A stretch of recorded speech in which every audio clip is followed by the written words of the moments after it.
Alright, well, good morning. Today we are at Jacobsburg Environmental Center, and it's going to be a little bit different video today. I'm going to show you some of the beauty of this park, but also a little background on how I got to this point in my life. So if you don't want to listen to that, like history of hiking, and how we got to the YouTube channel, so a little history of that, but I'll show a slice of the park too. It won't be all me blabbing about stuff like that. So let me show you on the map what we're going to do today, and then we're going hiking. It's a beautiful, beautiful Sunday morning here in Nazareth, Pennsylvania. All right, so here is the map. So we are here at the center. So what I'm going to do today, I'm going to take the Homestead Trail, and we'll go up to the site of Jacobsburg, do this loop, and then take the Homestead Trail all the way down to the Bolton Historic Site, explore there, and then we'll take the Henry's Woods Trail back. The Henry's Woods Trail is probably the most popular trail here. Runs along the Bushgold Creek, but we'll take that back to here. So not quite sure. It might be probably about 4 or 5 miles, because we're head this way, and then we're going to do this little mini loop here, and then come back on the Homestead Trail. So that's what we're going to do today, and we will get into a little bit of the history of this park, and also the history of this channel. So let's go. All right, so we're on the right path there, the Homestead Trail. Like I said, we'll walk down to the little site of where Jacobsburg used to be. We'll explore there a little bit, but yeah. So I've been wanting to do this video for a while. A little history on, how I got into hiking and traveling and exploring, because it's a very roundabout way. It was kind of a gradual process. So I think it's important to know. I think it's just important to know the history of a lot of stuff, so you can better understand where I'm coming from when I show you these places.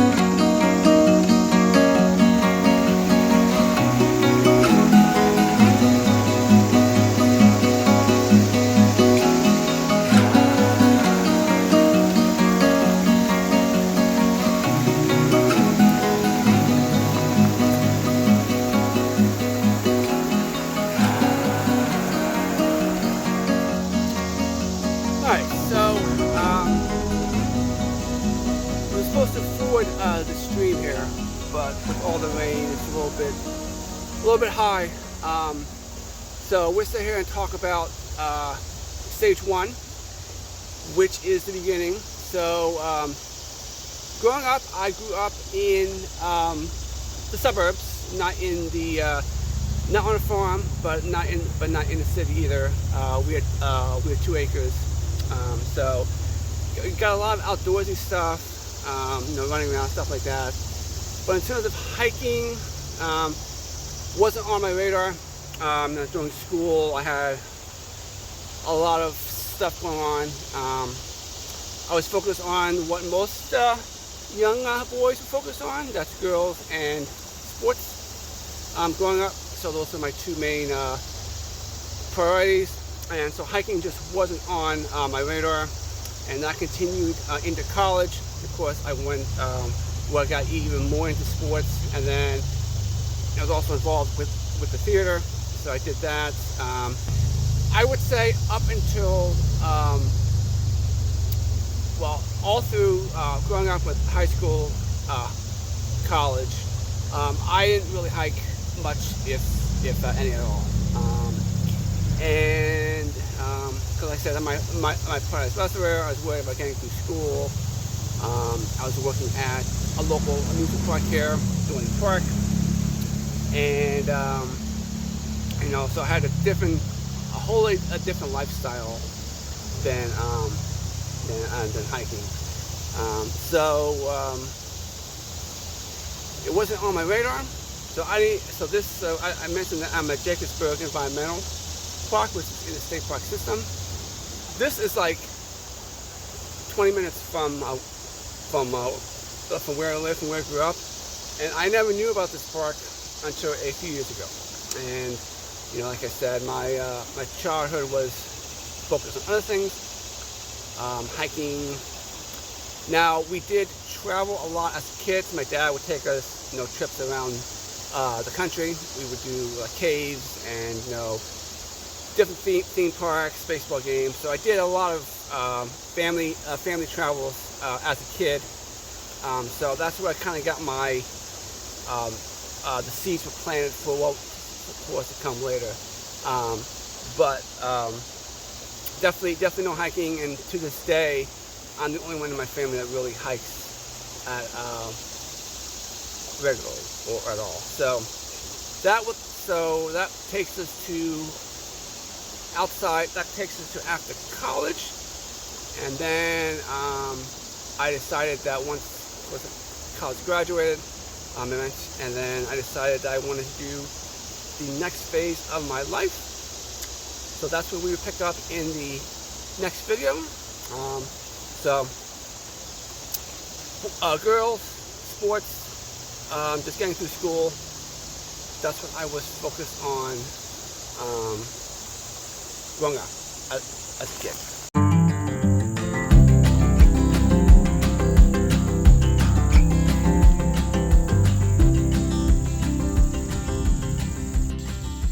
I don't know if you can see it, there's a groundhog up there. Let me see if we can zoom in.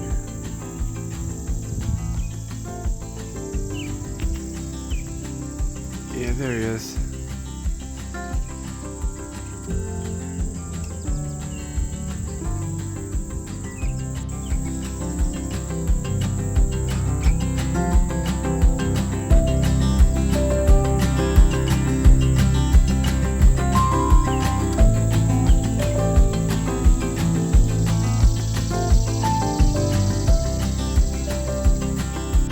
Another wildlife up here. There's a rabbit up here.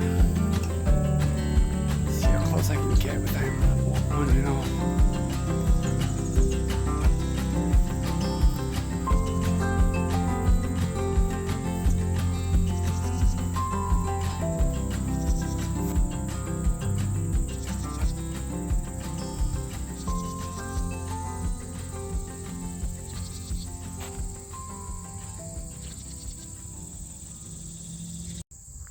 There's lots of wildlife on this trail.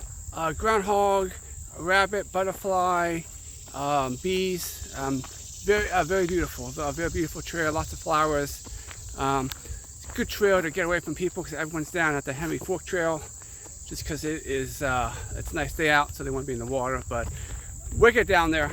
We're taking a little bit longer route to get there. The trail we've been following is called the Homestead Trail because this would take you right to the homestead, which is what I was gonna show you, but the trail is washed out. But you can see they have all these little these bird boxes up here for natural habitat. Trail's flowing, lots of beautiful flowers. Very flat, so definitely dog friendly, and no hills. There is some unevenness and some rocks, so wheelchair might struggle on this a little bit. Plus it's natural grass, so it's not paved. So probably won't recommend a wheelchair, but definitely dog friendly, pet friendly. So yeah, beautiful out here.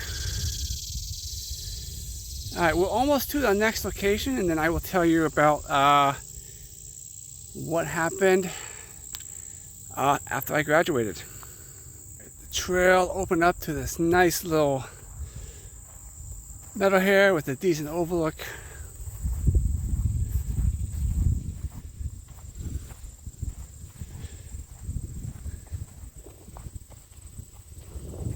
All right, so this is a nice little spot here, so we will continue with our story.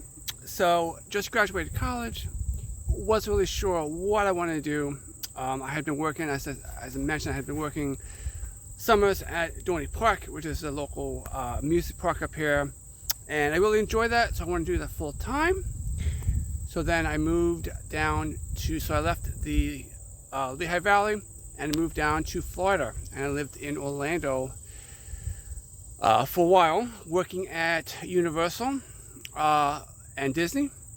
So in addition to sports, I added theme parks to my daily life. Actually, theme parks have been a big part of my life growing up. I said we traveled as a family. We always stopped at a theme park. Working at Dorney, I would go to Six Flags, Hershey Park every summer, and then now working in Florida, been around Universal and Disney. So theme parks have been much longer part of my life than hiking and outdoors have. So that's why I include a lot of stuff on my channel. I know not a lot of people like the theme parks. It's as far away for nature you can get, but they've been a big part of my life. So whenever I go, I try to showcase some of the local theme parks. So I live down, and of course Florida is not the best state for hiking. It's probably one of the worst states in the United States for hiking. So hiking still was on my radar. So this was 2004 when I moved to Florida, and then I lived there until 2009. So 5 years working there, working for Universal, Disney, doing all that stuff. I have no regrets. I loved every bit of it. And in there I met one of my very good friends, who we still keep in touch. In fact, we travel quite a bit. I met my friend Chris. If you've watched the channel for any length of time, he traveled with me to Scotland and to my most recent trip out of country to Chile. That's where I met him, working at Universal. So that was the beginning of the next stage of my life. So once my time at Florida ended and I got done working at the theme parks, I moved to my next location, and that was in North Carolina, and that is where kind of my hiking and my traveling really began to take its shape. But up until 2009, I really didn't hike at all. I mean, I'd go for maybe walk in the park or anything like that, but nothing like what I'm doing today. And I couldn't even tell you, and that's why I had no idea this park was even here until much later, because it just wasn't on my radar. It wasn't something I was thinking about. So so we go to my childhood, chasing girls, following sports. Still follow sports well into my college years, and even down in Florida. So that leads us to moving to North Carolina, and that's when my life began to change for the better. So that will be the next leg of our journey. So let's go on, continue, and we will pick up in North Carolina. All right, so we have reached the historic district here in Jacobsburg State Park, and here's a little history on the family that stood here. So this was owned by the Henry family, which they lived in these houses here, and they were firearms dealers. Of course, William Henry I, he was an inventor, and he was actually a member of the Continental Congress. He began the family's gun-making tradition in Lancaster, and then John Joseph, he was a trustee for the Marion Church. He sold Henry firearms to, of course, John Jacob Astor's fur traders. Of course, he was, at the time, he was one of, if not the richest person in the U.S. And then Matthew Henry was a local historian, and he authored a lot of books on the Lehigh Valley and Northampton County. And he operated Henry's Forge and the Catherine furnace. And then, of course, William Henry I helped arm the British during the French and Indian War in the 1750s, and he was later an assistant commissary general during the American Revolution. So a lot of history in this park, just in this area. Of course, today that is the Long Rifle Museum. I don't believe that's open yet, but we will walk over there, and then we'll go over to the other side, and there's more history on there. So, and I'll sit down here and tell you about North Carolina. All right, this is the Pennsylvania Long Rifle Museum, and this was the Henry's former homestead. It started out as a log cabin, and then some other, the other family members made changes to it. But I believe this is the original location it was. I don't know if it's been moved or not, but right now it's currently the Pennsylvania Long Rifle Museum.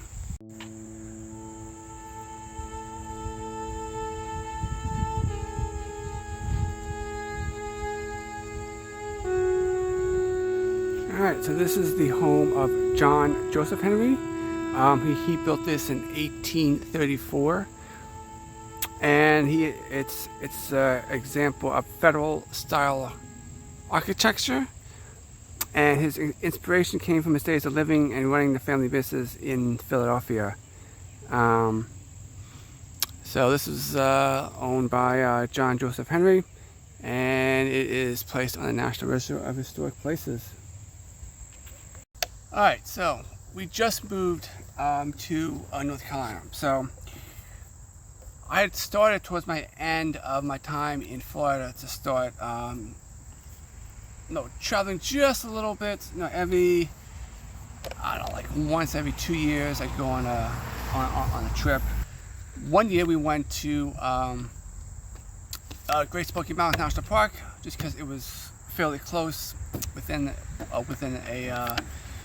couple of days drive.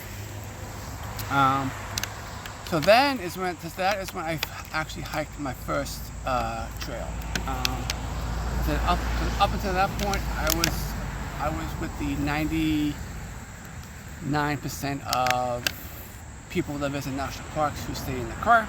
I didn't get out to explore. But I just decided one day I wanted to go for a hike. And I still remember the name. It was the Chimney Tops Trail in Great Smoky Mountains National Park. And I actually didn't make it up to the top. I got a little vertigo going up. It's a beautiful trail. It's pretty strenuous, has a lot of uphill, but it's a very pretty trail. Like I said, I didn't make it up to the top because it was my first hike, and I got a little vertigo at the top. And then I had planned to go back, but unfortunately, that was a couple years. If you remember the Great Fire that hit the Gatlinburg area, which turned out to be intentionally set by a couple of teenagers. Well, the fires that year destroyed they destroyed the summit of the hike. So now there's an observation tower up there. I want to get back there, hopefully in the next couple years, to further explore that. But yeah, so that was my first foray into a hike, and then after that I didn't really do much. Like I said, Florida wasn't the most friendly hiking state. It's flat and it's hot, and neither one of those are two good combinations. Alright, so then we moved to Charlotte, and this is where things really started changing. So, of course, moved to Charlotte, a new job change. So as I got back in the swing of things, I started getting a little more free time. Days off, my work schedule, I had a lot more free time. So then I started looking at stuff to do. So I'd always been a fan of geography. That's all through this whole timeline I've been explaining to you. Always been a fan of geography. I would read maps, like a lot of people read books. If there was an interesting place on the map, I think, oh, what's that? So that's what I did. I put on the map and started looking at places within Charlotte, because I was in the Charlotte area with stuff that I can do day trips. So eventually I started spending my time with little day trips around Charlotte, checking out parks and going on short hikes. And then of course it's also a couple hours from the mountains, so then I started going on weekend trips up to the mountains, doing some hiking up there, and it kind of just grew from that.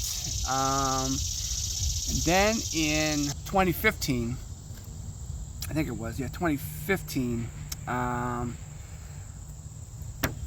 still in Charlotte, and I mentioned my friend Chris.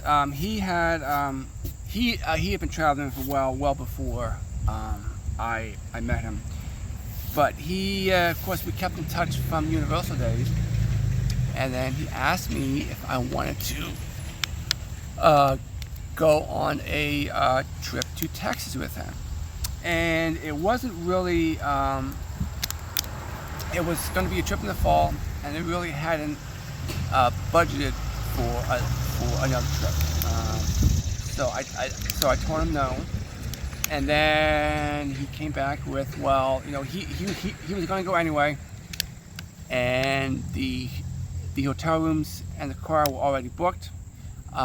So he said if I could so all I really have to do is buy my plane ticket out there to Texas, and then and then I could go. So I thought over. I said, yeah, I'll give it a shot. We were going to, so that was the trip we went down, flew into Dallas, went down to San Antonio, saw the Alamo, did the theme parks, did the Six Flags, did Schlitterbahn Water Park, which is an awesome water park. I'd heard of that water park for years working at Dorney. It's probably my favorite water park in the country. And then we went back up to Dallas, went to Dealey Plaza, which is where JFK was assassinated, and then explored some of the Dallas area stuff. All I think it was like a 4 or 5 day trip. It wasn't very long. It was a very quick trip. But that trip changed my life because it showed me how affordable travel could be, especially if you have someone to split the cost with. So the next year, 2016, we did a trip to Utah, the Mighty 5, and that was absolutely awesome. And then the rest is history. So that's when I started traveling a little bit more, and doing a lot more hiking, and then really started to expand the stuff that I knew that I'd be able to do. So that's when I really started traveling on a regular basis. Like every year, I would plan a trip, and now it's got to the point where I do a couple trips a year. Some longer than others, but definitely a couple trips. So it's taken me a while to get to this point, and then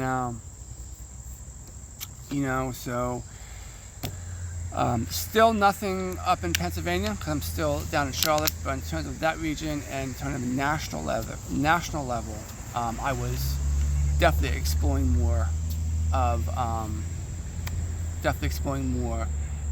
the area, traveling a lot more, hiking a lot more than I ever used to did. It was kind of like I said, it was kind of a gradual increase, and then we relocated to Pennsylvania, and we'll pick up that story on the way back.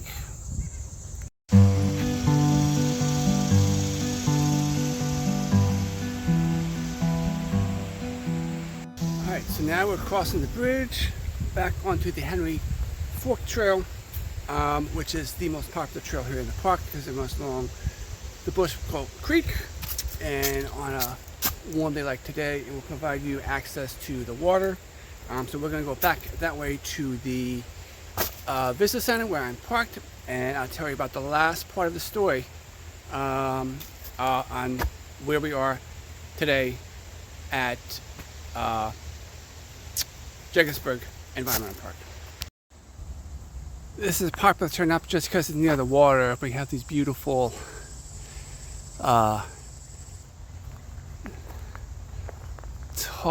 trees. I don't know if they're, I wouldn't say, well, they might be original growth. Some of them are, some of them are probably second growth, but definitely different than a lot of the other woods here. Beautiful in here. Alright, I'm going to try and find a nice place down by the water to conclude my story. Alright, so down here on the banks of the Bushmill Creek, nice little tree behind me. So yeah, so North Carolina really was the turning point of my both on my philosophy of hiking and traveling. Mainly a lot of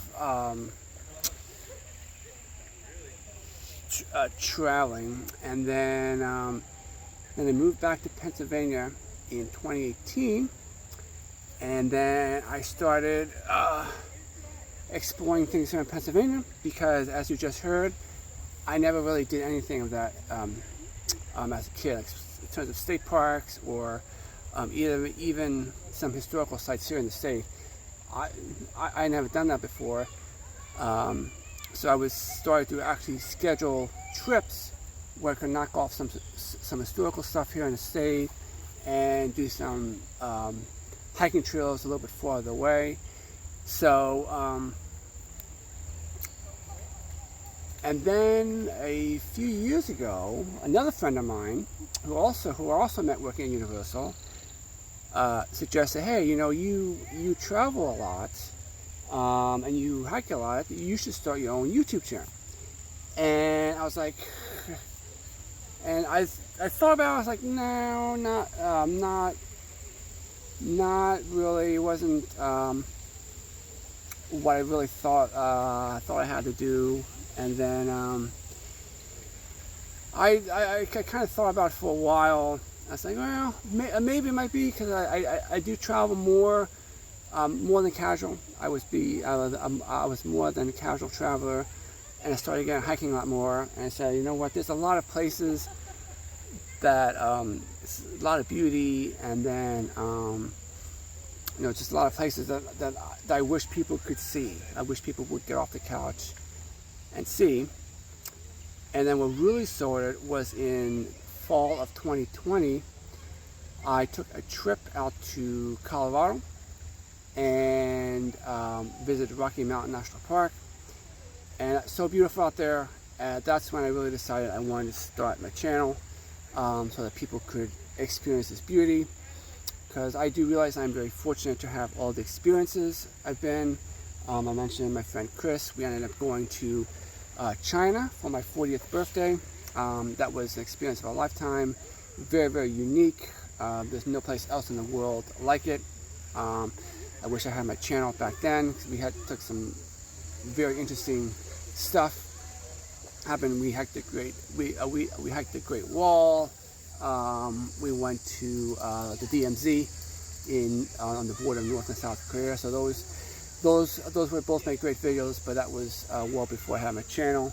So that's why my philosophy for this channel is to show beautiful stuff, but also cool and unusual stuff too, that maybe people were curious about, or that they thought they may want to go see, but never really thought it was feasible. Because for many years I never thought travel was feasible, both logistically, financially, but then when I realized how actually affordable it was, and how I was able to